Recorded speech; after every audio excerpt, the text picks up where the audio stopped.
O levantamento da Universidade Federal de Minas Gerais aponta que o número de brasileiros vivendo nas ruas aumentou 25% este ano na comparação com o ano passado, o que mostra que a questão da população vivendo na rua é muito específica, tem razões e todo um quadro muito particular, porque isso acontece no mesmo momento em que o IBGE aponta uma redução histórica da pobreza no Brasil. Assunto para o Danilo Girundi, que fala com a gente ao vivo, também de Belo Horizonte. Boa noite, Danilo.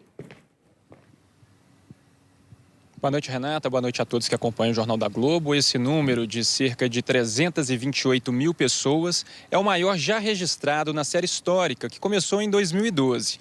Na comparação com o ano passado, são 66 mil pessoas a mais vivendo nas ruas, principalmente nas grandes cidades brasileiras.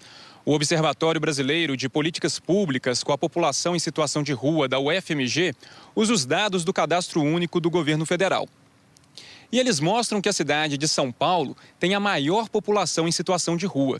São quase 93 mil pessoas. Em dezembro do ano passado, eram quase 65 mil. O Rio de Janeiro fica em segundo lugar, com mais de 21 mil pessoas, contra quase 19.500 no ano passado. E com mais de 14 mil pessoas em situação de rua, Belo Horizonte está na terceira posição. São cerca de 1.000 pessoas a mais do que no ano passado. Para o coordenador do observatório, André Dias, existem dois motivos para o aumento da população de rua no país. O primeiro é o fortalecimento do Cadastro Único do governo federal, enquanto instrumento de registro de acesso às políticas públicas.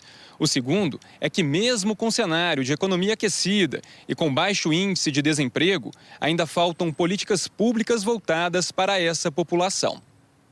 Os países que mais avançaram na garantia de direitos da população em situação de rua foram aqueles países que investiram em políticas públicas estruturantes, mais especificamente a moradia, enquanto o carro-chefe de articulação e de coordenação de outras políticas públicas, como trabalho, educação, saúde, assistência social, cultura, entre outras.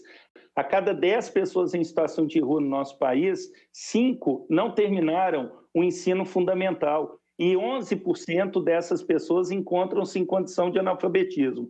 Então, por mais que o governo federal ele se empenhe na oferta de vagas de trabalho, muitas vezes essas vagas de trabalho elas não absorvem a população mais vulnerabilizada como a população em situação de rua. Nós pedimos uma posição para o Ministério do Desenvolvimento e Assistência Social, Família e Combate à Fome, sobre o que é feito para reverter o cenário de crescimento da população em situação de rua no país. Mas ainda não recebemos retorno. Renata. Danilo, muito obrigada. Bom descanso.